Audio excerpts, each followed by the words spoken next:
नमस्ते बिहार, मैं हूं आपके साथ विभा उपाध्याय। और बिहार में आज से इंटर की परीक्षाएं शुरू हो रही हैं। इसे लेकर तमाम तैयारियां पूरी कर ली गई हैं। इस बार 1 फरवरी से लेकर 13 फरवरी तक इंटर की परीक्षाएं होंगी।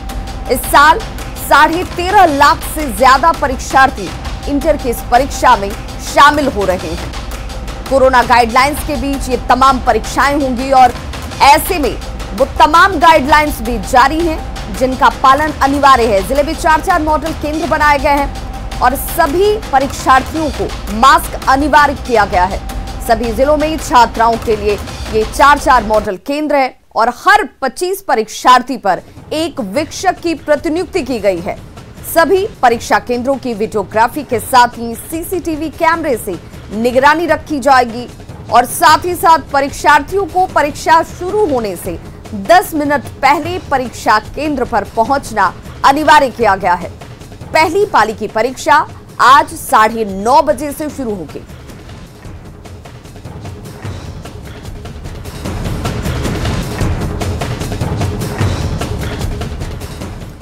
तो देखिए, इस बार की इंटर की परीक्षा जो है वो बेहद खास है और किस मायने में खास है वो हम आपको बताते चलें। तो ठंड कड़ाके की पड़ रही है बिहार में और इस वजह से बिहार विद्यालय परीक्षा समिति ने बड़ा फैसला लिया छात्रों के हित में, जिसमें छात्र अब जूता मोजा पहनकर परीक्षा देने के लिए परीक्षा केंद्र पर जा पाएंगे। इसके लिए जारी पत्र में लिखा गया कि राज्य में वर्तमान में जारी शीतलहर की वजह से छात्रों के हितों को ध्यान में रखते हुए अपवाद स्वरूप इस वर्ष दिनांक 1-2-2021 जो कि आज की तारीख है और 13-2-2021 यानी कि 13 फरवरी तक आयोजित की जाने वाली इंटर की वार्षिक परीक्षा 2021 में परीक्षार्थियों को जूता मोजा पहनकर परीक्षा भवन में प्रवेश करने की अनुमति प्रदान की गई है।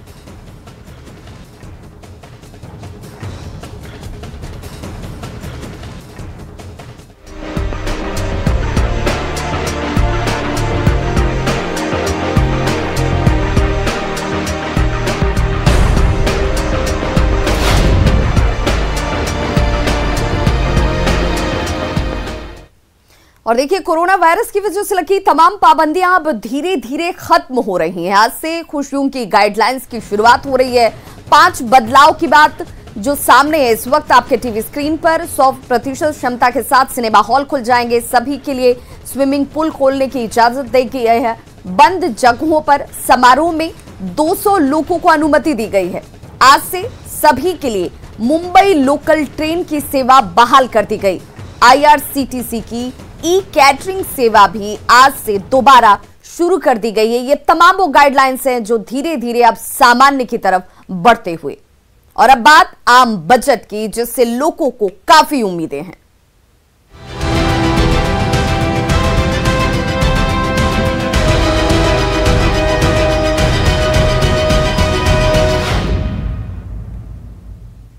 केंद्रीय वित्त मंत्री निर्मला सीतारमण आज देश का बजट पेश करने वाली हैं। कोरोना काल में पेश होने वाले बजट पर सबकी निगाहें टिकी हुई हैं। अर्थव्यवस्था को रफ्तार देने के लिए क्या प्रावधान होने चाहिए, इस बारे में हमारे सहयोगी ने बात की अर्थशास्त्री डॉक्टर नवल किशोर चौधरी से। को लेकर इस बजट पर सबकी निगाहें हैं, खासकर अर्थशास्त्री इस बजट पर खासा ध्यान केंद्रित किए हुए हैं। हमारे साथ बात करने के लिए बिहार से जुड़े अर्थशास्त्री नवल किशोर चौधरी जी, हम उनसे बात कर लेते हैं।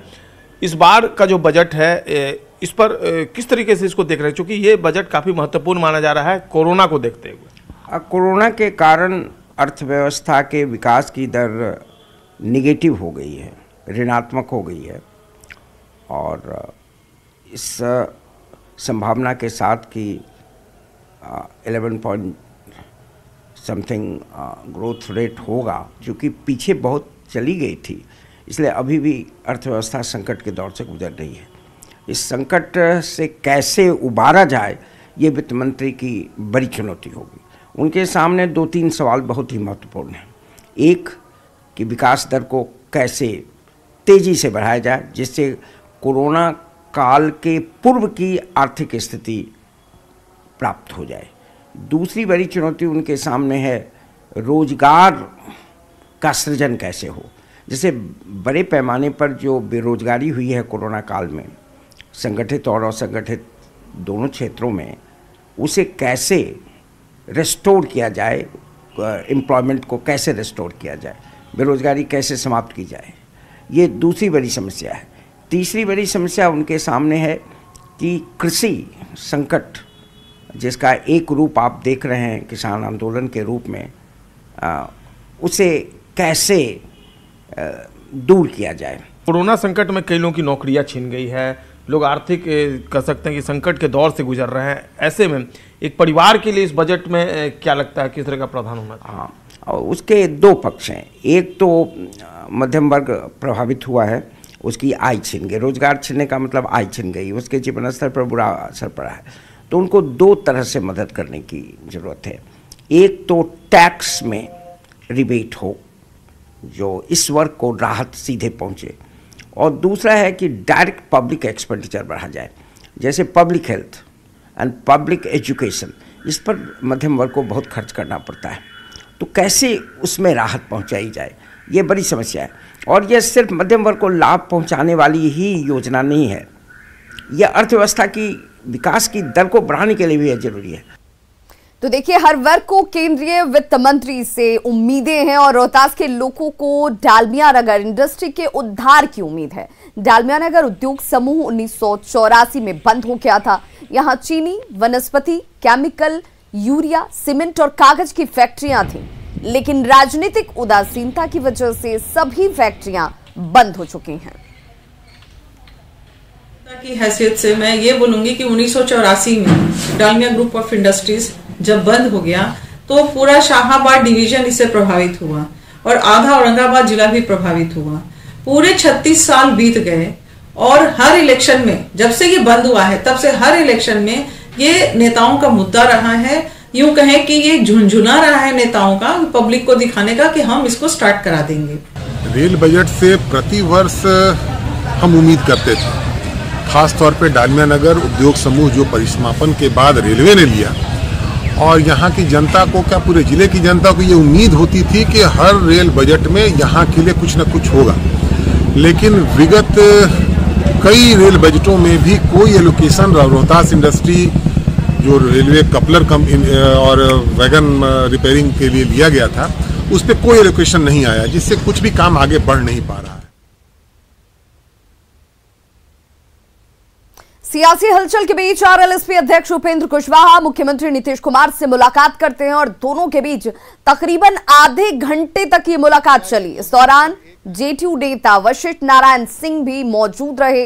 मुलाकात के बाद उपेंद्र कुशवाहा ने कहा कि नीतीश जी और मैं व्यक्तिगत रूप से कभी भी अलग नहीं हैं, सिर्फ राजनीतिक रूप से भले अलग आपको नजर आ रहे हों, आगे क्या होगा इस बारे में वे कुछ बोलने से बचते हुए नजर आए। अरे मुलाकात कोई मैंने उस तरह का खास कुछ थोड़े था कि कैसी रही, मुलाकात है। और सर, अब दोनों भाई में जो दूरियां थी वो दूरी खत्म हो गई? नहीं, देखिए, दूरी व्यक्तिगत संबंध के आधार पर आप बोल रहे हैं जी। तो दूरी कभी व्यक्तिगत रूप से नहीं रही है। राजनीति अपनी अपनी है और उसके हिसाब से हम लोग चलते रहते हैं। तो राजनीति में अब एक अलग अपना तौर तरीका, उसका अपना हिसाब किताब होता है। व्यक्तिगत संबंध किसी से कहीं किसी का रहता है, तो उस तरह से एक संबंध है, उसमें कोई नहीं था संबंध या फिर से बन गया, ऐसा कुछ नहीं। सर, बहुत चर्चा है सर कि दोनों भाई फिर से एक साथ हो सकते हैं। हमने कहा कि देखिए, भाई के को साथ होने की बात है तो साथ हैं ही, उसमें कहीं कोई अलग नहीं है। राजनीति अपनी अपनी है जो हम लोग करते रहते हैं। तो दोनों की राजनीति कब एक होने वाली है सर? देखिए, राजनीति अपनी अपनी है और हम लोग अपने हिसाब से राजनीति कर रहे हैं, उनकी राजनीति अपनी है। तो कब हम खबर सुन सकते हैं सर कि उपेंद्र कुशवाहा और नीतीश कुमार एक साथ आ गए? हमने कहा कि व्यक्तिगत रूप से हम साथ ही हैं, अलग नहीं है, लेकिन राजनीति अलग अलग दोनों की है और राजनीति में अलग अलग है, तो अलग अलग हम चल रहे हैं। तो उपेंद्र कुशवाहा और नीतीश कुमार की मुलाकात के वक्त पूर्व प्रदेश अध्यक्ष वशिष्ठ नारायण सिंह भी मौजूद थे। मुलाकात के बाद न्यूज़ 18 से एक्सक्लूसिव बातचीत में उन्होंने ये संकेत दिए कि जल्द ही दोनों एक हो सकते हैं। पार्टी बनी थी उसी समय से उपेंद्र कुशवाहा जब समता पार्टी का था उस कार्यकाल में से कभी कभी मतभेद होता है, आदमी अलग होता है, तो ये उनके लिए नेचुरल है और ये स्वाभाविक तरीका से सबसे उपेंद्र कुशवाहा जी के लिए नज़दीकी पार्टी कोई हो सकती है या उस परिवार से ही निकले हुए लोग, तो उनके लिए तो सबसे बड़ी खुशी की बात होगी कि यदि मिलते हैं तो इसमें कोई बड़ी बात देखना चाहिए। स्वाभाविक मिलन है और वैचारिक एकता भी पहले से है। अब विचार की एकता जब रहती है एक साथ तो लोगों को एक साथ इकट्ठा होने में बहुत मदद मिलती है। जरूर है कि ये मुलाकात स्वाभाविक थी और यदि हम लोग एक साथ आते हैं तो ये बड़ी खुशी की बात हो। पटना में चोरी की वारदात इन दिनों काफी बढ़ गई है और बड़ी बात यह है कि चोरों के निशाने पर रिटायर्ड अधिकारी हैं, क्योंकि हाल के दिनों में पटना में अलग अलग इलाकों में हुई चोरी की घटनाओं में कुछ ऐसे ही ट्रेंड देखने को मिल रहे हैं। पटना में बढ़ी चोरी की घटनाएं, चोरों ने बदला वारदात का ट्रेंड, निशाने पर रिटायर्ड अधिकारी।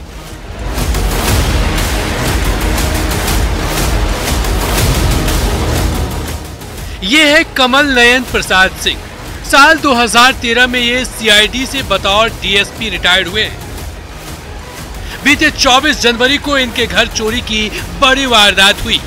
वारदात के वक्त परिवार पटना से बाहर अपना इलाज कराने गया था और चोरों ने इनके बंद पड़े घर का ताला तोड़कर लाखों के सामान उड़ा लिए और पुलिस हाथ पर हाथ धरे बैठी है। और दोनों ताला तोड़ दिया। तोड़ करके जब अंदर आए हैं तो देखते हैं कि अलमारी भी सब पलटा हुआ है। अब सब अलमारी को खंगाल दिया है, खोल दिया है, काट दिया है और उसके बाद फिर हम लोगों को तो हक बक रह गए। सारा जेवर लेकर के चला गया। मेरा 3 हार था और उस समय तो हम हार बार में नहीं 3 ही अंगूठी अपना बोले, 2 और अंगूठी और लड़का का था मेरे पास तो 5 अंगूठी गया और 3 हार था, एक टॉप्स था, 2 जोड़ा टॉप्स था और एक झुमका था और फिर दोनों बहू का चांदी का बर्तन था।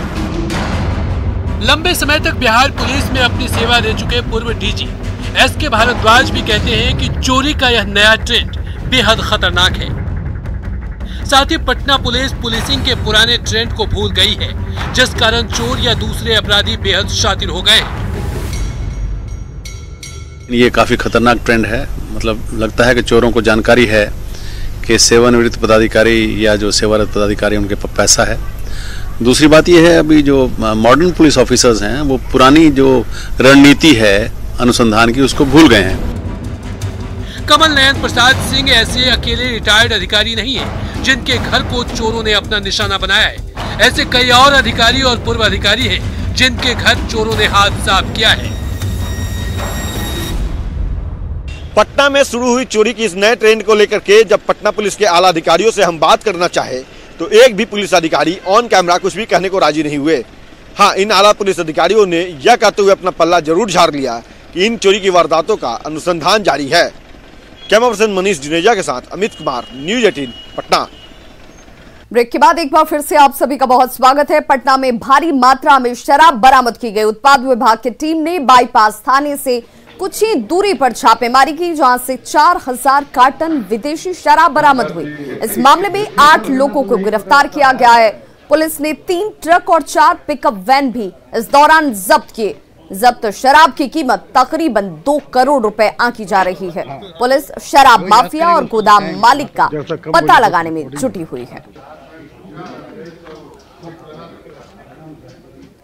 और बड़ी खबर इस वक्त मुजफ्फरपुर से, जहां महिला के साथ छेड़खानी का विरोध करने पर उसकी 3 महीने की बच्ची को जलाने का मामला सामने आया है। बताया जा रहा है कि महिला अपनी बच्ची के साथ अलाव ताप रही थी और तभी गांव के ही मोहम्मद अकलू नाम का युवक यहां पर पहुंचता है और महिला को अकेला देखकर छेड़खानी करने लगा। महिला ने जब इसका विरोध किया तो युवक ने उसे जोर से धक्का दिया और बच्ची अलाव में गिर गई। हालांकि महिला ने मासूम को तुरंत आग से बाहर निकाला। वहीं पीड़ित जब थाने पहुंची तो पुलिस ने केस दर्ज करने में आनाकानी की। बाद में एसएसपी के आदेश के बाद बुचहां थाने में केस दर्ज कर फिलहाल जांच शुरू कर दी गई है। ये आग ताप रही थी, दरवाजा में बैठ उधर से मोहम्मद अकलू उधर से चला आया। हमारी पत्नी को अकेले बैठे हुए औरत के साथ जो करना चाहिए नहीं कर पाया, ये विरोध करी तो बच्चे को आग में फेंक दिया। केस हुआ है और केस एक एक्यूज अकलू के विरुद्ध दर्ज किया गया है। 341, 323, 354 और 307 IPC में दर्ज किया गया। कांड क्या प्रतिवेदित हुआ? कांड प्रतिवेदित हुआ है, उसमें छेड़खानी का भी सेक्शन लगा हुआ है। कांड प्रतिवेदित करने के बाद सुपरविजन भी कर लिया गया, अनुसंधान किया जा रहा है, जो वास्तविक बात होगी वो किया जाएगा। बेतिया पुलिस ने अगवा छात्र को 36 घंटे के भीतर रिहा करा लिया है। साथ ही 4 किडनैपर्स को गिरफ्तार किया गया। इनके पास से 2 कट्टे और 5 कारतूस बरामद हुए। छात्र को अगवा करने के बाद परिजनों से 25 लाख की फिरौती की मांग की गई थी और रुपए नहीं देने पर जान से मारने की धमकी दी गई थी। पुलिस ने पहले मास्टरमाइंड को गिरफ्तार किया और उसकी निशानदेही पर 3 और लोगों को गिरफ्तार किया गया। अपराधी आते जाते रहते हैं। हमारी कार्रवाई यदि निरंतर चलेगी, प्रभावशाली रहेगी, तो कोई दशक इसके बारे में हम नहीं कह सकते। हम कहते हैं कि जो चैलेंज जब भी आएगा मेरे सामने, हम लोग उसको निपटाएंगे। खबर मधुबनी से, जहां सरकारी अनाज की चोरी का खुलासा हुआ है। जयनगर रैक पॉइंट से एक ट्रक अनाज SFC गोदाम के लिए भेजा गया, लेकिन बीच सड़क पर अनाज की बोरियां उतारी जा रही थी। खबर मिलने के बाद STO ने छापेमारी की, लेकिन इस बीच ड्राइवर फरार हो गया। सर ने हमको सूचना दिया कि इस तरह का आपका FCI का गोडाउन मतलब अनाज जो है इस तरह से नीचे गिरा हुआ है। सूचना पर अभी हम लोग आए और देखे कि FCI का है, ट्रक में जांच होगा, इसको अब जब्त किया जाएगा। ड्राइवर फरार हो चुका, ड्राइवर तो है नहीं, इसमें ड्राइवर फरार हो चुका। ड्राइवर का हम लोग पता लगा रहे हैं। और अब कहानी एक ऐसे कारीगर की जिसके बनाए साज से सुरों की महफिल सजती है। कलाकार तो सुर्खियों में रहे, लेकिन वे खुद गुमनाम रह गए। आपको मिलाते हैं पटना के नाथो मिस्त्री से, जो बिहार के उन इक्का दुक्का लोगों में शामिल हैं जो हारमोनियम बनाने का काम करते हैं। कहते हैं वक्त के साथ साथ जरूरतें भी बदलने लगती है और नई चीजों का डिमांड बढ़ने लगता है, लेकिन नहीं कम हुआ है तो हारमोनियम का डिमांड। पटना के एक ऐसे ही गुमनाम कारीगर से आपको मिलवाते हैं जो सुरों के डॉक्टर माने जाते हैं, जिनके बनाए हारमोनियम से न जाने कितने कलाकार मशहूर हुए, लेकिन 6 दशक से लगातार सुरों को साधने वाले जो कलाकार हैं वो आज भी गुमनाम हैं। तो हम बात करेंगे, सबसे पहले क्या नाम हुआ आपका? नाथो मिस्त्री। नाथो मिस्त्री। हाँ। नाथो जी, कितने साल से आप ये हारमोनियम बना? 1969 से। 1969 से अभी तक बना रहे हैं। कैसा रहा सफर? सफर अच्छा रहा। कलाकार लोग आते हैं कि बाजा बना दीजिए, सुर ताल मिला दीजिए तो हम लोग ठीक से गाएंगे। कितना कलाकार तो बम्बे भी चले गए, भोजपुरी में भी चले गए, अभी भी आते हैं। कभी आपने हिम्मत नहीं हारा? ना हिम्मत ना, जब तक सांस है काम होते रहना। कौन कौन सी वैरायटी का हारमोनियम बनाते हैं फरमाइशी? ये है सेकंड को स्केलचन तक बनाते हैं, सबसे हाई है सर 40,000। लेकिन इलेक्ट्रॉनिक वाद्य यंत्र आने के बाद क्या लग रहा है कि आपका डिमांड कम भी हुआ? वो तो इससे तो गला तैयार होता है, इलेक्ट्रॉनिक से गला तैयार नहीं होता, वो साइड से म्यूजिक देना पड़ता है उसको। लेकिन आप भी जो कलाकार आते हैं आपसे हारमोनियम बनवाने, तो आप भी तो उनको सुरों की ट्रेनिंग देते होंगे? बताते हैं, वो बताते हैं कि इसी ऐसा चाहिए तो ऐसा करके देते हैं उनको। कैसे, जरा बताइए, मुझे भी, हम चाहते हैं। सुर मिलाना, जैसे स है, प है, रे है, म है, इसी तरह सब मिला के देना पड़ता है, तब वो गाते हैं। आकाशवाणी और दूरदर्शन के भी कलाकार आते हैं? हाँ आते हैं, और रेडियो स्टेशन के आते हैं, PNT के आते हैं। कोई सम्मान मिला? नहीं, कोई सम्मान नहीं। नौकरी तो 1969 से किए हैं, बीच में 89 में रिटायर कर दिया, अभी तक बना रहे हैं। कितनी उम्र से शुरू किए थे बनाना? करीब बनाना तो 18 साल की उम्र से करना। 18 साल की उम्र से अब बना रहे हैं। आज तक कितने हारमोनियम तैयार कर लिए कुछ याद? तो अनगिनती नहीं है, ऐसे तो हमेशा बहुत बनता है, महीना में 4-5 बनता है। एक तरह से कहें कि अपनी कारीगरी से जो है लगातार मशहूर हो रहे हैं, लेकिन मशहूर उन कलाकारों तक ही रह गए जो कलाकार हारमोनियम बनवाते आते हैं। लेकिन सरकार को इनकी कलाकारी की जानकारी नहीं है, कारीगरी की जानकारी नहीं है। नतीजा 6 दशक बाद भी आज ये गुमनाम हैं और अब तक इन्हें सम्मान नहीं मिला है। कैमरामैन सुबोध के साथ रजनीश कुमार, न्यूज़ 18 पटना। भारत और नेपाल सीमा को खोलने की मांग अब तेज हो रही है। नेपाल सरकार के आदेश के बाद भी सीमा पर आवाजाही शुरू नहीं हो सकी। कारोबारियों के साथ वाल्मीकि नगर के विधायक रिंकू सिंह ने भी सीमा खोलने की मांग की है। उन्होंने इस बारे में एसएसबी के अधिकारियों से भी मुलाकात की और उम्मीद जाहिर की कि जल्द ही सीमा खोल दी जाएगी। बॉर्डर काफ़ी दिनों से बंद है और ये बॉर्डर खोलना अति आवश्यक है, क्योंकि यहाँ के जो व्यापारी हैं उन व्यापारियों को काफ़ी परेशानियों का सामना करना पड़ रहा है। या वैसे जो नेपाल में जिनका तबीयत खराब होता है, वैसे नेपाल से भारत का रोटी बेटी का संबंध है और नेपाल में अगर तबीयत खराब हो रहा है या कुछ भी हो रहा है, कोई वैसा इशूज़ हो रहा है, तो फिर यहाँ पे चाहे वहाँ नेपाल के आर्मीज हों या हमारे एसएसबी को, उन्होंने अभी बॉर्डर बंद करके रखा है, जिससे काफ़ी कठिनाइयों का सामना करना पड़ रहा है। अब एसएसबी का कहना है कि हमारे पास अभी तक कोई लिखित वैसा आदेश नहीं आया है जिसकी वजह से हम इस बॉर्डर को ओपन करें।